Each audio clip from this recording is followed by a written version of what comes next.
আপনি যদি কফি খেতে পছন্দ করেন তবে সুন্নতি কফি বানানোর পদ্ধতিটা আপনার জেনে নেওয়া উচিত। হ্যাঁ প্রিয় দর্শক, আজকের ভিডিওতে আমরা আলোচনা করব কিভাবে আপনি খেজুরের বীজ থেকে সুন্নতি কফি তৈরি করবেন।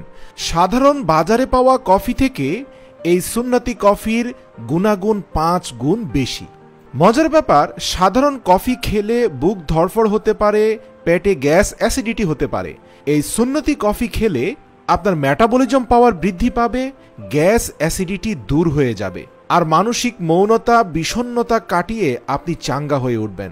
দৈনিক 1 কাপ সুন্নতি কফি আপনার সারাদিনের ক্লান্তি দূর করে দেবে।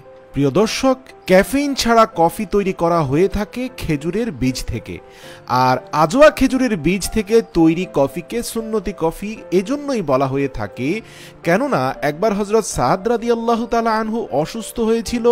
আল্লাহর রাসূল তার বুকে হাত রাখলে সাদ বললেন, আমি অন্তরে শীতলতা অনুভব করলাম। অতঃপর আল্লাহর রাসূল আমাকে বললেন, তোমার হৃদরোগ হয়েছে, তুমি আজওয়া খেজুরের বিচি সহ চূর্ণ করে খাবে এবং 7 দিনে তুমি ইনশাআল্লাহ সুস্থ হয়ে যাবে।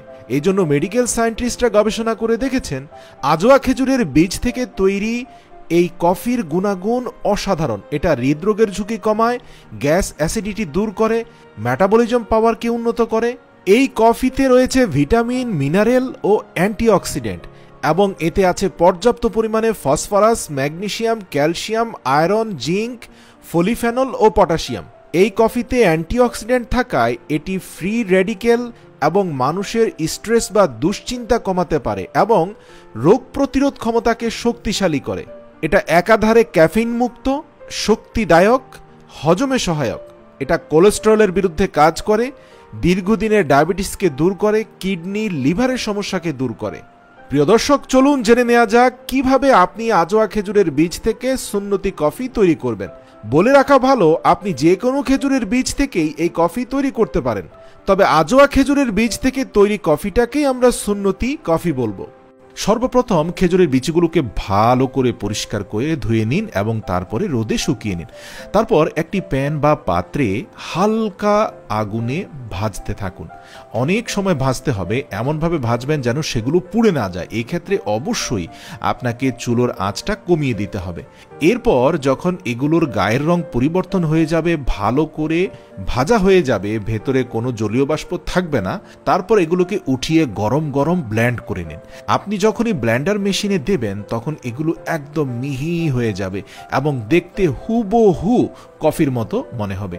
এর বিচি দিয়ে তৈরি কফি আপনি প্রতিদিন সকালবেলা নাস্তার পরে 1 কাপ খাবেন। তাৎক্ষণিকভাবে আপনি দেখতে পাবেন যে আপনার শরীরে অসাধারণ অনুভূতি হচ্ছে। যারা এই কফি খেয়েছে তারা বলেছে সাধারণ কফি দাম দিয়ে খাওয়ার চেয়ে এটা খাওয়া বেশি ভালো, কারণ এটা খেলে বেশি রিফ্রেশিং লাগে। এটা ক্যান্সারের হাত থেকে আমাদেরকে রক্ষা করে, ব্লাড প্রেশারকে নিয়ন্ত্রণ রাখে। আপনি চাইলে খেজুরের বীজের কফির সাথে দুধও মিক্স করতে পারেন। তবে হ্যাঁ, উপকারিতা পেতে ব্ল্যাক কফির মতো খেতে পারলে সবচেয়ে ভালো। এটা খেলে আপনার হজম ক্ষমতার উপকারিতা, অ্যান্টিঅক্সিডেন্টের উপকারিতা আপনি ভালোভাবে পাবেন না। যেটা করতে হবে, প্রতিদিন সকালে নাস্তার পরে শুধুমাত্র 1 চামচ পরিমাণ খেজুরের বীজ থেকে তৈরি কফি পাউডার মিশিয়ে গরম পানির সাথে খেয়ে ফেলুন। ব্যাস, এরপরে আপনি উপকারটা পেতে থাকবেন। কষ্ট করে যদি আপনি 1 সপ্তাহ খান তাহলে এটা অভ্যাসে পরিণত হয়ে যাবে। চিনি বা দুধ না মিশিয়ে খাওয়াটা আপনার জন্য সবচেয়ে ভালো। আর আরেকটা কথা বলে রাখি, খেজুরের বীজ থেকে তৈরি কফির ঘ্রাণ কিন্তু অসাধারণ। এমনকি শ্রান্ত ক্লান্ত হয়ে এসে বিকেলবেলা যদি 1 কাপ কফি খান, সাথে সাথে নিজেকে অনেক রিফ্রেশিং মনে হবে।